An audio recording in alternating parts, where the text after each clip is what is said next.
नमस्कार, मैं आचार्य प्रवीण कुमार आपके सामने आज लेकर आया हूँ इम्यूनिटी का खजाना। योग के द्वारा हम अपनी इम्यूनिटी को कैसे बढ़ा सकते हैं, अपनी रोग प्रतिरोधक क्षमता को कैसे बढ़ा सकते हैं, आज हम इस विषय पर काम करेंगे। आज का हमारा जीवन बहुत अस्त व्यस्त हो रहा है।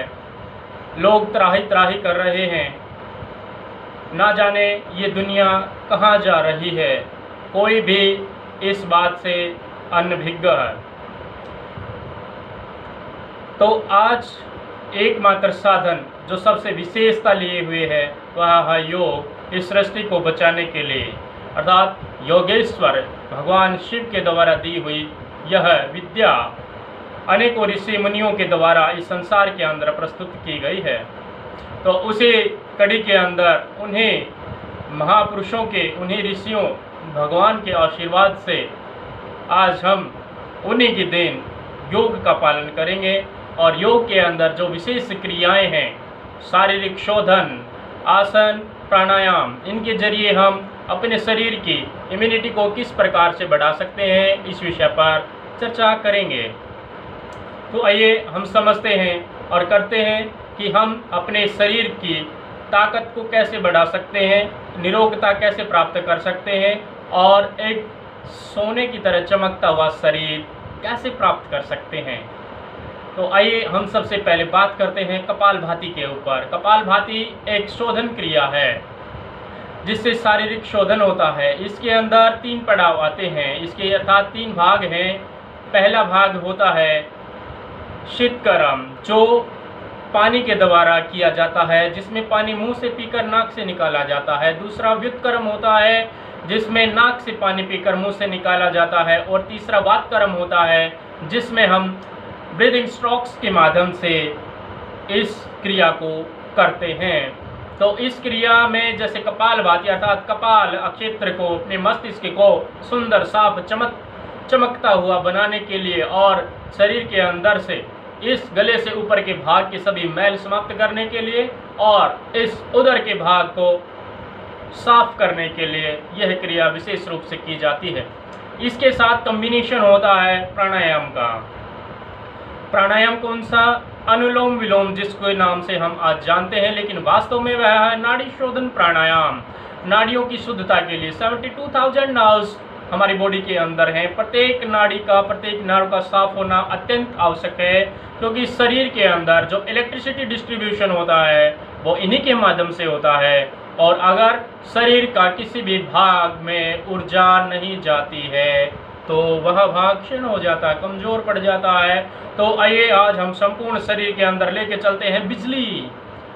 हम करेंगे कपालभाति क्रिया और अनुलोम विलोम प्राणायाम का संयोग, और इसके साथ विशेष बात करेंगे कि इनके बीच में और बाद में हमें क्या करना है अपने आप को सुदृढ़, मजबूत, शक्तिशाली बनाने के लिए, संपूर्ण शरीर की सफाई के लिए, संपूर्ण निरोगता प्राप्त करने के लिए करते हैं कपालभाति का अभ्यास। आपको करना क्या है?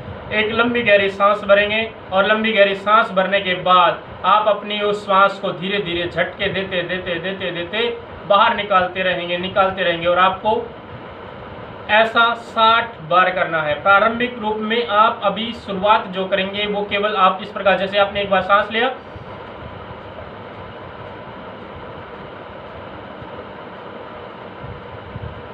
अपने केवल उदर भाग को, केवल पेट को अपने अंदर की तरफ खींचना है और श्वास को बाहर निकालना है। श्वास लेने का प्रयास नहीं करना, क्योंकि कपालभाति में यही चीज़ सिखाई जाती है कि आपको अपनी तरफ से श्वास लेने का प्रयास नहीं करना है। कभी कभी शरीर की आपका अगर आवश्यकता होती है तो वो बीच में अपने आप ही स्वतः ही उसकी पूर्ति कर लेता है। तो आप लगातार 60 बार ब्रीदिंग स्ट्रोक्स करेंगे आउटसाइड। उसके बाद क्या करेंगे? आप अनुलोम विलोम प्राणायाम के 3 राउंड करेंगे। जैसे आपने पहले प्राणायाम मुद्रा बनानी है। अपनी पहली 2 उंगलियां जो वायु तत्व और आकाश तत्व है, उन दोनों तत्वों को आपने बांध लेना है। बाकी आपके 3 तत्व, अग्नि तत्व, पृथ्वी और जल, ये बच जाते हैं। आपने इन तीनों का प्रयोग करना है और आप अंगूठे से अपनी दाईं नासिका को बंद करेंगे। केवल दाईं नासिका के ऊपर अंगूठा ही प्रयोग होगा और बाईं नासिका के ऊपर आपकी 2 उंगलियां प्रयोग होंगी। आपने इसका उल्टा बिल्कुल भी नहीं करना है, क्योंकि तत्व से तत्व को मिला के चलना है और उसके विपरीत नहीं जाना है। आपने दाईं नासिका को बंद कर लेना है। बाईं नासिका से बिल्कुल धीरे, इतना धीरे कि उसकी आवाज़ आपको भी सुनाई ना दे, इतना धीरे से आपने श्वास को अंदर की तरफ खींचना है। और अंदर खींचने के बाद आपने श्वास को अंदर ही रोक लेना है। प्रारंभिक अवस्था में आपने तीनों चीज़ों को बराबर करना है। मान लिया 5 सेकंड में आपने श्वास लिया, 5 सेकंड रोकना है और 5 सेकंड में ही उसको वापस दूसरी नासिका से बाहर निकालना है। कैसे? जैसे आपने बाईं नासिका से श्वास लिया, फिर रोका,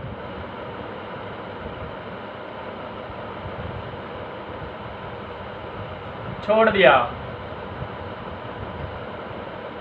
अब जहां से श्वास को आपने बाहर छोड़ा है वहीं से इसको वापस भर लेना है।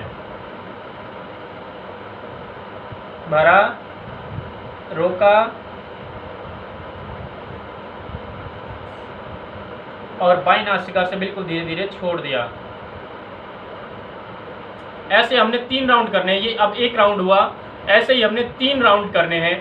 ये प्रारंभिक अवस्था है। आपने कपालभाति के 60 स्ट्रोक करने हैं और उसके बाद अनुलोम विलोम के 3 राउंड करने हैं। इसके बाद इस चीज़ को बढ़ाते बढ़ाते आप कहाँ तक जाएंगे? 10 मिनट कपालभाति, 10 मिनट अनुलोम विलोम, 10 मिनट कपालभाति, 10 मिनट अनुलोम विलोम, 3 राउंड्स, 1 घंटा। ये अभ्यास आप करेंगे। अगर इस अभ्यास को आप कंटिन्यू करते हैं, इसके बीच में आपको क्या करना है? जब आप एक अभ्यास यानी 1 राउंड आप पूरा कर लेते हैं, उसके बाद आपको अपने पैरों को सीधा खोलना है और आराम से आपको करवट लेते हुए बाईं तरफ आप करवट लेंगे और पीठ के बल सीधे शवासन की स्थिति में लेट जाएंगे। और शवासन में आपको रहना है 1 मिनट। 1 मिनट आप शवासन में लेटेंगे, उसके बाद फिर से आप बैठेंगे और फिर से कपालभाति का राउंड, अनुलोम विलोम का राउंड, उसके बाद शवासन। इस प्रकार से आपने 3 बार इस चीज़ को करना है। पूरे 1 घंटे का टाइम आपको लगेगा और इस 1 घंटे के बाद आपको 5 मिनट आराम करने के बाद आपको एक गरम गरम उबलता हुआ पानी, उबलता हुआ का मतलब जिस प्रकार से आप चाय पीते हैं उसी प्रकार से आपको गर्म पानी चुस्कियाँ लेते हुए सिप सिप करके आपको पीना है। और उसके फिर आधे घंटे तक आपको कुछ भी खाना पीना नहीं है। ये करिए और मस्त रहिए। फिर बताइए, आप 10 दिन करिए, मेरे कहने से 10 दिन करिए। और 10 दिन में अगर लोगों ने आपके चेहरे को देखकर ये नहीं कहा क्या खाने लगे, क्या करने लगे, कहाँ जा रहे हो, क्या कर रहे हो, हमें भी बताओ।